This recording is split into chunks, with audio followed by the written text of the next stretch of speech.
So in the specific ways of how qualitative research and quantitative research is developed is a little bit different. So let's revisit these differences and refresh some knowledge. Specifically, survey research will be focused on, as we saw in the prior lecture, in developing research questions and also figuring out quantitative ways to reply. So a first step on a quantitative research would be pretty much determine the questions that the survey will be addressing. So this could be like the research questions, but also the questions of the specific instrument that we're going to use, such as a survey. Design the survey itself to have several options that allow you to explore and respond to this bigger research question, or even could be a hypothesis, right? Establish how much people like, I don't know, TikTok over Instagram, or a specific measures of if people prefer to go to a doctor, specialist, or getting telemedicine through Zoom. So for example, a design survey instrument will look into different scripts, but also different questions and questionnaires people will have to solve out or fill out. In the terms of the sampling, the target population in quantitative research is pretty much focused on developing different scenarios, such as, for example, the target population method, if we're going to do random sampling, if it's going to be probabilistic, non-probabilistic, but mostly in survey research, it has to be probabilistic in order to narrow down the options of who are going to study and why. So for example, it could be all the visitors to a doctor's office in the last month that comply with this age group. That would be an option. But from that number, if it was like 1,000 over 2,000, like, the specific theories, how to select a sample, a selection of those groups in order to make a good research. And then we go through data collection. So we found out, for example, in the latest 10-year surveys before used to fill out in paper, as you probably did in your undergrad as a practicum. But right now, everybody's using Qualtrics forms in Google or like the cloud system of Microsoft in order to collect this data. And even these platforms allow you to monitor how many people responded, if the survey needs to like promote it more, how many people are complying with the target population that you're looking. And then we, for example, send through email or QR codes that people can participate. And for that, we would like, I don't know, raffle something of all the survey participants. And then we have to think about how to analyze the data.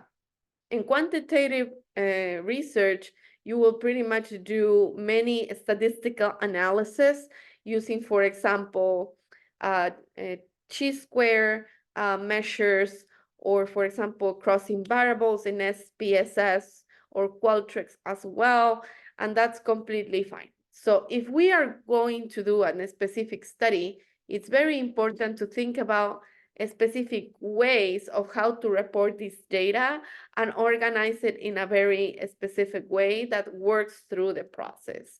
And then when we go into responding the results, how we report this, then it comes the tables, the charts, the comparison, the crossing of variables, making different statistical tests to show the correlations, or even equations, regressions of those equations could be work. So for example, instead, in qualitative research, the first step would be to make a research question that's not a hypothesis. So qualitative research mostly does not use a hypothesis, but only when qualitative research is part of mixed methodologies. So mixed methodologies, remember, is the use of quant methods and qualitative methods together in a study. That's another paradigm we're going to explore also in this course. So you will formulate this research question, and then from now on, think about how to respond to this research question, right? And from that, you're going to design several or one methodology specifically to do it.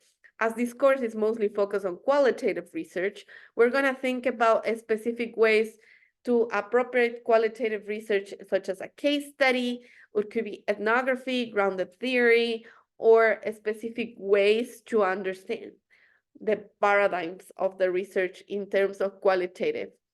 But also in this way, for example, case studies mostly focus in specific scenarios. So typical thesis, undergrad thesis, like let's make a market business plan or the plan for the social media of a business to promote their offers to the market, right? And from there, you will choose surveys, but also focus groups to explore the type of content people likes to create something on social media. Or, for example, in terms of psychology, you can use also a case study of people that suffering, let's say, from post-traumatic stress, such as PTSD, or specific ways how people cope with this. You will do probably ethnography, or you can do focus groups or in-depth interviews to explore that. Mostly in qualitative research, we tend to use one or two research tools. However, what it makes it more important is the analysis section and how we code, analyze, layer up that data to make different specific ways. So for example, in data collection, you will choose participant observation. In ethnography, for example, you can make diaries or make a specific data collection tool such as photo voice, when you invite people to like record on their phones or on a device what they're going through day by day, by having, for example, a disability and seeing how a building can be as accessible or not for them, to see through the eyes of people what's going on. So this is pure qualitative research because it's focused on a paradigm called phenomenology. Phenomenology will go into in these specific ways to understand events and a specific situation that people is going through. Then we focus on, for example, data analysis. We will use techniques such as thematic analysis, which is a way of coding, open coding when we're doing exploratory study, when we're like, oh, let's see what's up with people's preferences regarding food. Let's say if you're like in hospitality, or what kind of experiences the tourists are looking for when they come into Ecuador. So you will do an exploratory study. What they like? Do they like the beach? They like to do outdoors activities? Do they want to do experiential tourism? You don't know. So exploratory is also a way of coding in order to also design a study, but also how you layer up that data is going to be what it makes it more interesting for you. Then we will go into the data analysis section, the interpretation of those studies, such as building a discussion. Okay, people like, I don't know, outdoors activities that are in family, but range between this price and this price because that's what they can afford. In case of families of 3 children and 2 parents, or in case of young couples that are married, they like this better and they are willing to pay a little bit more. So it will give you a sort of specifications to interpret the patterns, the situations when things are vary from one case to the other, but also how you develop a narrative format to present that. So in qualitative research, you will pretty much report whatever comes, and there will be a discussion section, which mostly you will combine that with specific theories, models, prior studies that agree or disagree with what you found in order to interpret and nuance that information. Finally, it comes the conclusions and how we go into these steps. This is just like a general framework for your consideration to think about the different things. So qualitative data is more broader, but it has different interpretations and filters in order to narrow it down or use the data sets in different ways.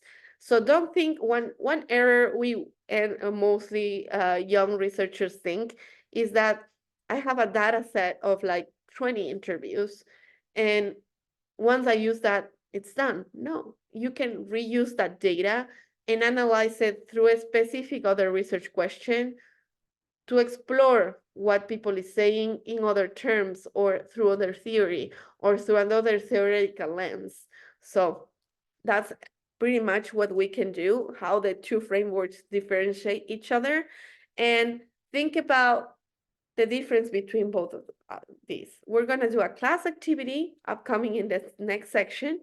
Think about, for example, something that you have done quantitatively and how to turn that into qualitative. We already discussed that in the prior class a little bit, but also let's think about how it will be more interesting to explore some findings that you had in any prior projects that you have. So this was our section, and we're going to keep moving forward in finishing this first week of lectures.